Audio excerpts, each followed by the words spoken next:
This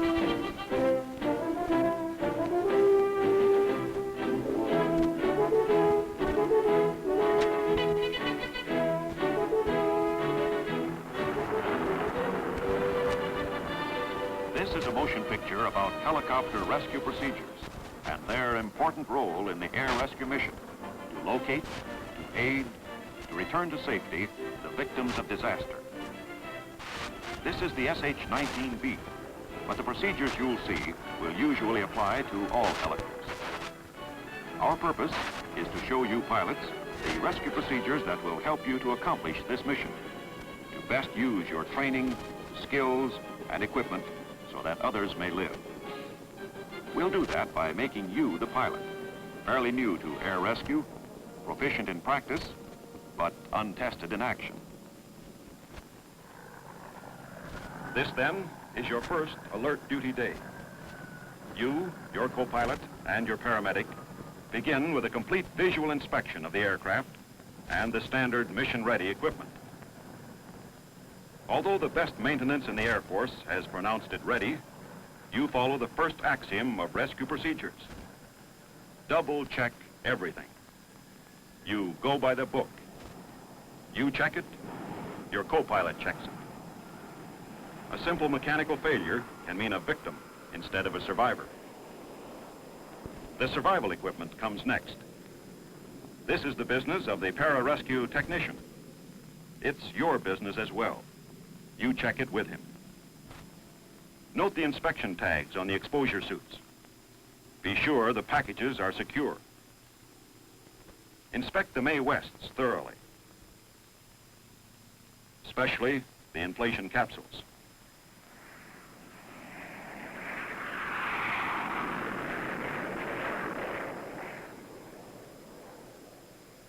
On the life rafts, check the inspection tags and the packaging.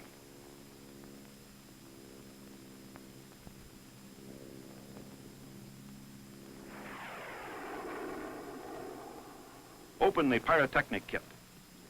Be certain that there are at least 3 Mark 5 smoke bombs. Inspect the canister seal and key. The Mark 5 is ready for use immediately upon removal from the canister. Secure the pyrotechnic kit, and then check that the medical kit is complete. The contents of this box can mean everything to a badly injured survivor. Your pararescue man is well qualified in its use. In fact, you'll find him equally qualified with all search and rescue equipment. He's particularly good with the rescue basket, the primary means for pulling survivors out of the water. The sling is a secondary method. Put it on just like a coat. No, not like that. Watch him do it.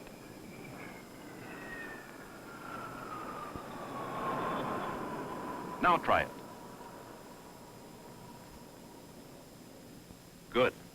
Knowing the equipment is part of your job. Another part of your job is waiting. This is the ready alert room. The other people belong to the SA-16s. You don't wait alone. You have company over in rescue control. That's the duty control officer. Over in the search and rescue center, you've more company. Things are at a lull here, but they're equipped for action when it's needed. Meanwhile, they wait. And you wait. And since you're still new at this job, you do a little boning up in 55-1, the rescue manual. This is the water recovery pattern. You have good reasons for looking at it.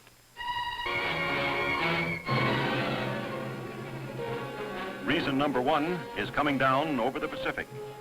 His bomber had complete electrical failure. No communication, no mayday. His name is George Hayward, Major, United States Air Force. 2,000 hours in multi-engine jets behind him. And now, long hours in the sea ahead of him until you get the word and come to his aid. But at least for the time being, he has a raft, and he knows how to get into it. His navigator won't be so lucky. He's your reason number 2 for checking the rescue manual. Albert Coates, Captain, United States Air Force. Top of his class at Mather, and right now at the bottom of his luck. He's hurt, and he's 70 miles at sea. He won't make it to the raft. It's just about all he can do to stay alive and hope that someone can help him. George Hayward is only 10 miles away, but he might as well be a million. It's all he can do to help himself. But you know nothing of Albert Coates or George Hayward. You're still reading the rescue manual. You've one more very good reason for doing this. Reason number 3, the last man to bail out, the aircraft commander. He made it to the coast.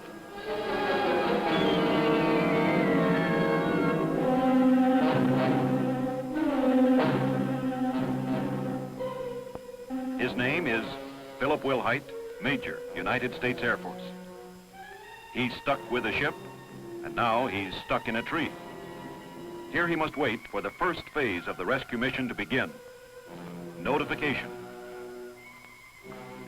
Survival for Albert Coates will be up to you. Philip Wilhite will have to help himself as best he can, as George Hayward is doing 80 miles away. A survival mirror can be seen for a surprising distance, and George Hayward knows it.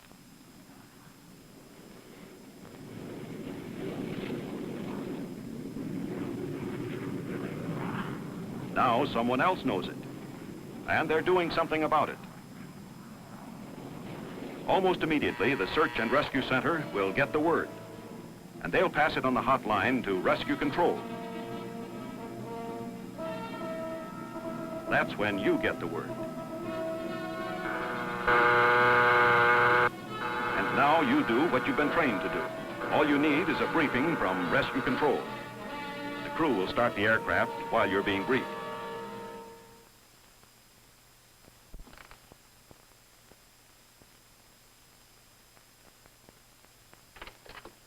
The details are meager, but you'll pre-plan your mission with what they give you. 1 man on a raft bearing 287, 70 miles, sea moderately rough, weather clear. It will probably be a helicopter rescue. The SA-16s will search for other possible survivors and fly cover for you. It will be a team effort, but you'll be carrying the ball. You know what to do. You compute your power required to hover.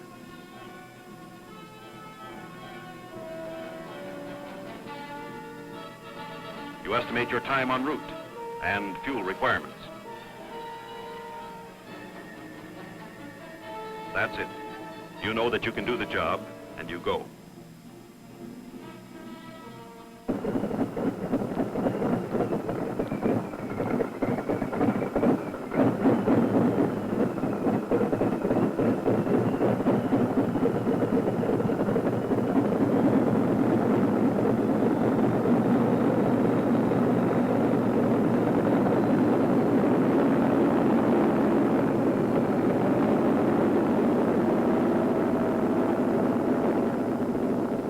Your co-pilot makes the first entry on the Form 38. In a scramble, it's more important than ever that you use fuel management, a major factor in all rescue operations. Hamilton Tower, this is helicopter 7556, hangar 5 area for scramble takeoff, over. Helicopter 7556, this is Hamilton Tower. You are cleared for immediate takeoff east of hangar 5. After getting wind direction and velocity, altimeter setting, and temperature, you take off to a hover to check manifold pressure. 36 inches. You computed 35.5, but the variation is normal. You know your aircraft. Okay, all instruments are in the green, so you clear yourself visually, take an extra look around, and execute a normal takeoff.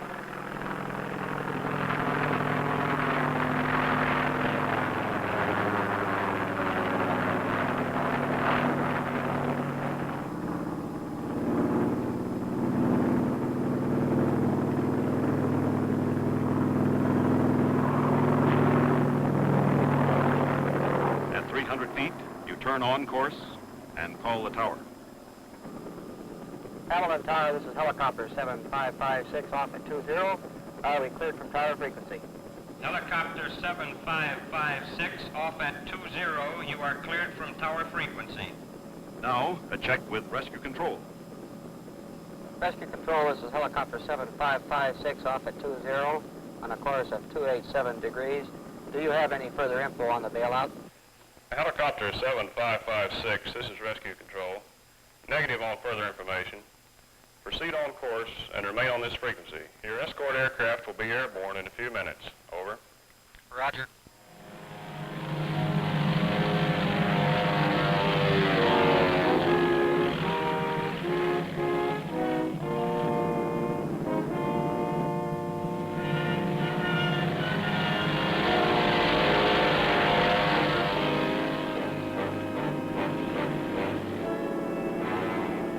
Helicopter 7556, this is Rescue 7142, over.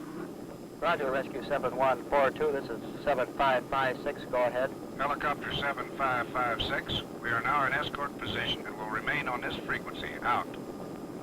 30 minutes after the first entry, you remind the co-pilot to make the second entry on the fuel management record. A half hour later, you don't have to remind him. He makes the entry on his own and on time. But suddenly you remember something you forgot. The hoist. You're a long way out to be checking it now. The man's life will depend on it. Airman Cummings, check the hoist. Master switch is on. Roger, sir. Testing hoist. Hoist going down.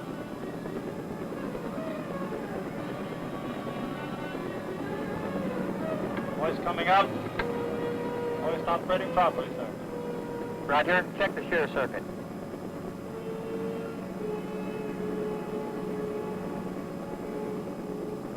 Shear circuit operating properly, sir. Good. Hoist master switch is off. Good is right. A moment ago, you didn't know that your equipment was ready. And there's a man still lost out there who needs it badly. For him, it will have to work. George Hayward has it made. The search aircraft ahead of you has him in sight. But he too will need your hoist. Smooth as it looks from here, the water is too rough to attempt an open sea landing. That's why we have helicopter rescue procedures. Helicopter 7556, this is Rescue 7199. What is your position? Rescue 7199, this is helicopter 7556. Approximately 8 miles from the target area, over. Roger, 7556. We've located one survivor in a raft. Sea conditions prevent us from landing. Request you proceed to our position, make a hoist pickup. Roger, 7199. Request to steer to your position. Roger, 7556. Give me a 20-second transmission, over. Roger, 7556 transmitting.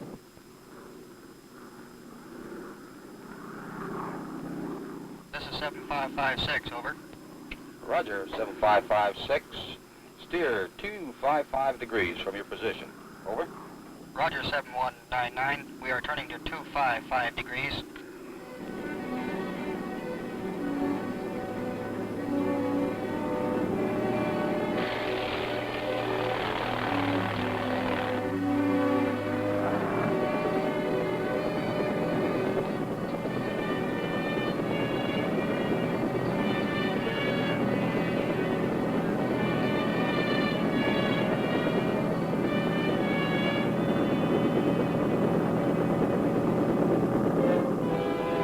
And there he is. For George Hayward, the rescue phase has begun. And for you, begins a real recovery instead of a training exercise. Rescue 7199, this is helicopter 7556. I have survivor in sight. Our coverage will be provided by 7142. You may continue with your search for other survivors, over.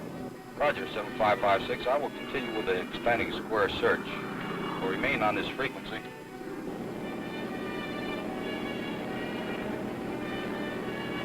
Okay, you're all set with the SA-16s.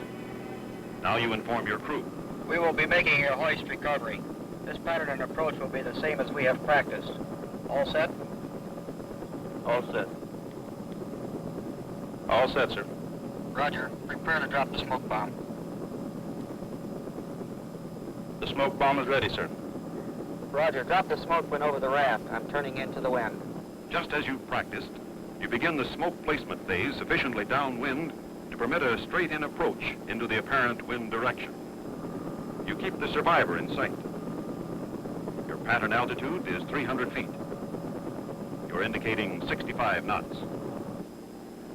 By releasing the smoke bomb directly over the raft, your forward speed will carry it sufficiently upwind to give you a proper wind direction and hovering reference during the pickup.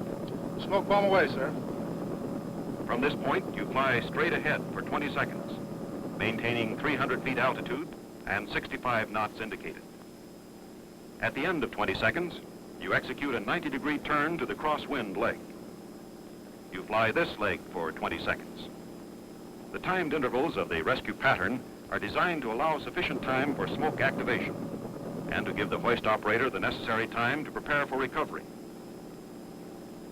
Now you execute another 90-degree turn to the downwind leg. At this point, you turn on the hoist master switch and advise the paramedic. Hoist master switch is on. Roger.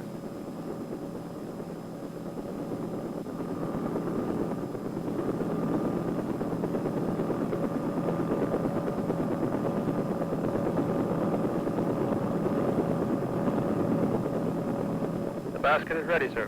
Roger. Smoke should be emitting from the bomb as you pass opposite the survivor on the downwind leg. Smoke is mandatory for a successful operation. It will be your reference for wind direction and for hovering when the survivor is lost from view during the recovery. Now you begin to plan your final approach. Turn to base leg in a manner that will allow a shallower than normal helicopter approach. Remember that over water, depth perception is critical, and the shallower approach allows more time for corrective action. At this point, you are 300 feet above the water, and your airspeed is 50 knots. You plan your approach to establish a fairly high hover, 75 feet short, directly downwind, with the survivor in view. The purpose of the hover is to check your reserve power, to be certain you have enough power to effect the recovery. Your manifold pressure will, of course, be lower. You burn fuel coming out.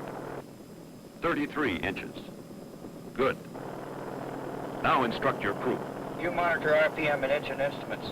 Airman Cummings, go on hot mic and give me directions. Roger. I'm on hot mic. Survivor is directly ahead. Move forward. He's 50 feet ahead. 40 feet. 30 feet. Move right about 5 feet. Steady. He's 20 feet ahead. Basket going in the water.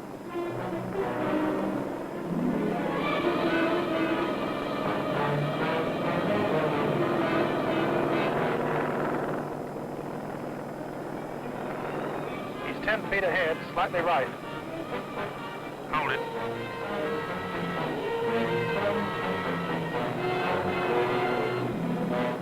He's getting in the basket. He's in the basket. Starting the hoist up. He's clear of the water. He's coming up.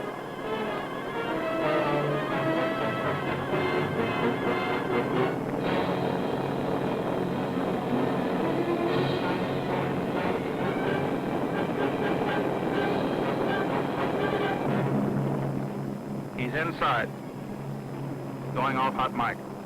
Roger. Good job. How is he? He's okay, sir. He wants to know about the rest of his crew. There were 2 more on board. He saw the navigator bail out. Says he thinks he landed about 5 or 6 miles away. To the west. Roger, tell him we'll search. How's our fuel? Enough for about 30 minutes search if we don't go more than 10 miles further out. There you have it. Fuel management tells you exactly what you can do. You start your creeping line search upwind in the direction indicated by Hayward, and you immediately relay the information to the SA-16s. Rescue 7142 and Rescue 7199. This is helicopter 7556. I have the survivor safely aboard. There may be 2 more. I am proceeding to the area where the survivor saw a parachute go down. Roger, 7556. This is Rescue 7199. I'm approximately 20 miles from your position, proceeding back to your area.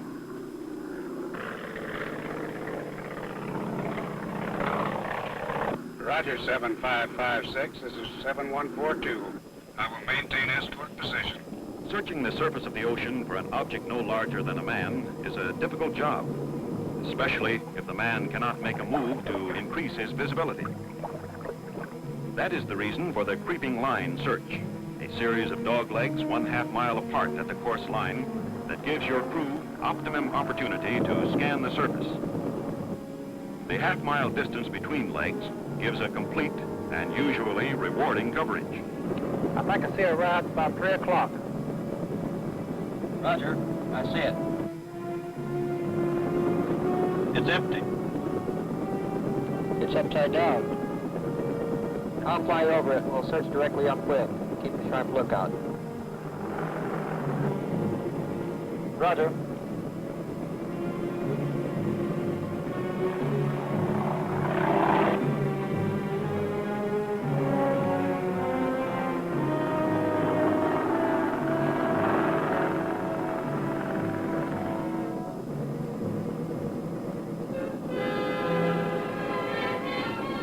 That may be our boy at 11 o'clock. Stand by with the smoke bomb.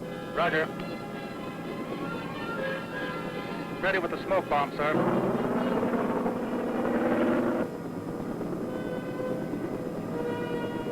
That's him. Drop it when we are right over him.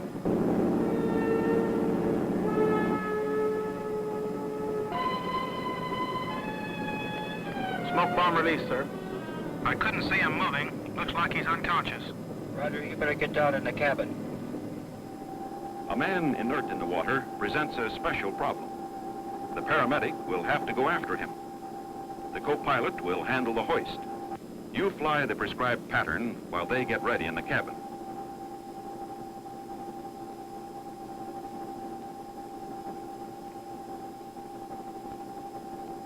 You again initiate a shallow approach from 300 feet with an indicated airspeed of 50 knots. You are directly downwind from the man in the water and the smoke. But this time, you'll have no help with the power check. You'll have to watch the man, the smoke, and the engine instruments as you come to the hover, and check your manifold pressure. It shows 5.5 inches in reserve. You're ready, and none too soon. He's not moving, sir. Roger. Put Lieutenant Allen on the interphone. Go down and get him.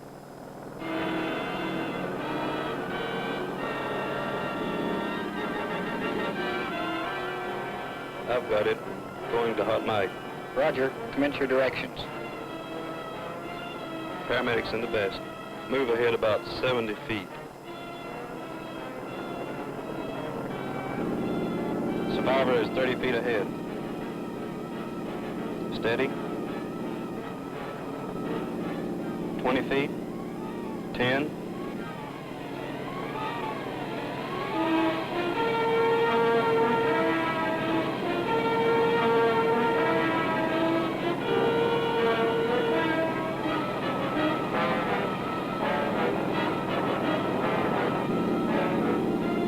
Steady, he's putting him in the basket now. He's in the basket. Basket coming up.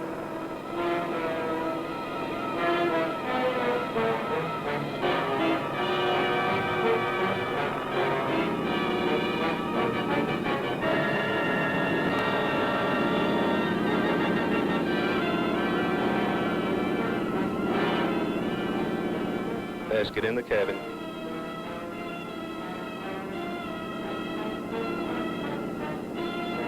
Sling going down.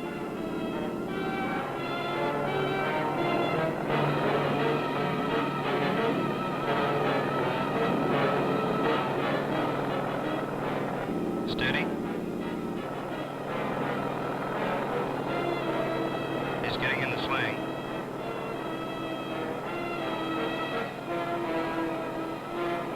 hoist coming up.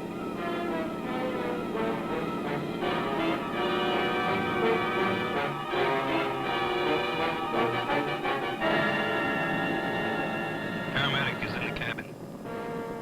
This guy looks bad. Start working on him. All secure there? All secure. Rescue 7142, this is helicopter 7556. We've picked up one more. My fuel is minimum. Request a heading to base. Roger, 7556. Steer 078 degrees. How are your survivors? One in good shape. One may be gone. Request an ambulance meet us with a respirator. Roger. Every rescue man knows the simple technique of mouth-to-mouth respiration. Chin up, clear out the debris, hold his nose, and puff in the life-saving oxygen. Where there's a chance for life, mouth-to-mouth respiration is 94% effective. With older methods, and with lots of luck, 10% might survive. But if this man, Albert Coates, survives, he will be indebted not only to this rescue procedure, but to the full range of rescue training. His pickup was made possible by your conscientious application of the procedures you learned in training. And it was made probable by the fast cooperation between the SAR Center, its agencies, and Rescue Control. Just as a recent evaluation of a crash report has now made probable the rescue of Philip Wilhite by the backup helicopter. The assumption is that Major Wilhite is either in the crash or somewhere in the area of a rough course line between the sea rescue point and the crash location. The probability includes paramedics for a possible jump into otherwise inaccessible high terrain. The problem is to find him. In this respect, he can now help himself with the URC-4. But Rescue Control doesn't know this, and so they'll leave nothing to chance.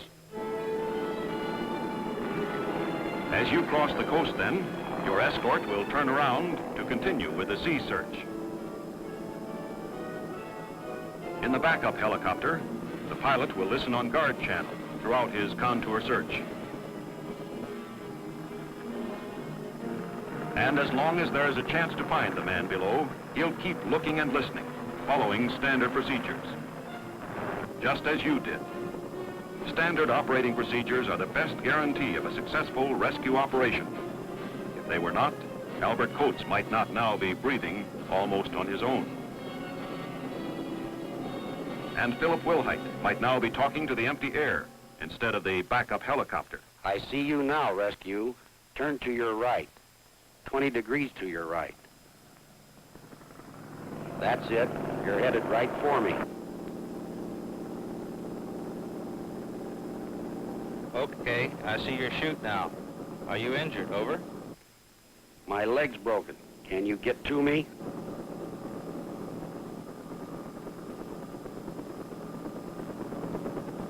We won't be able to land a hover at this altitude, but we'll jump 2 paramedics to help you. Good deal.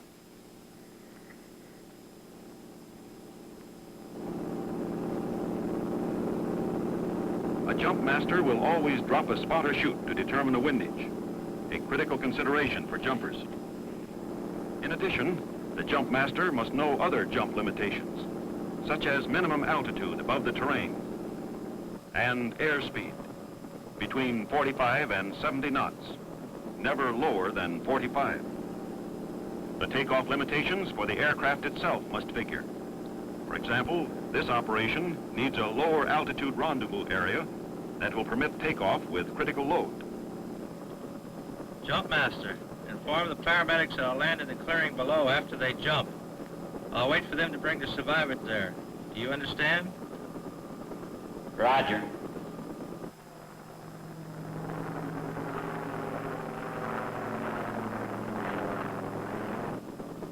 Starting the approach, tell them to contact me on guard as they reach the survivor.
helicopter 7539. We found him and can get to him.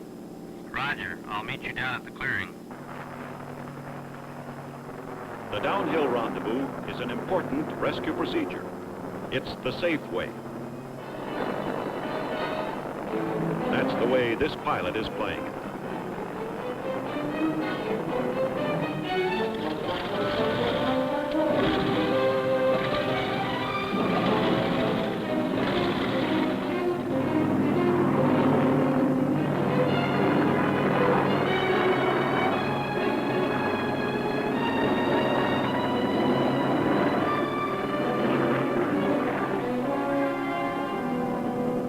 And that's the way you played it.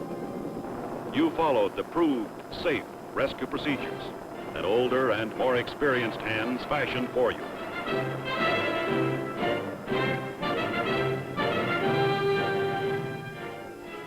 Thus, you have best used your training, your skills, your equipment, so that others may live.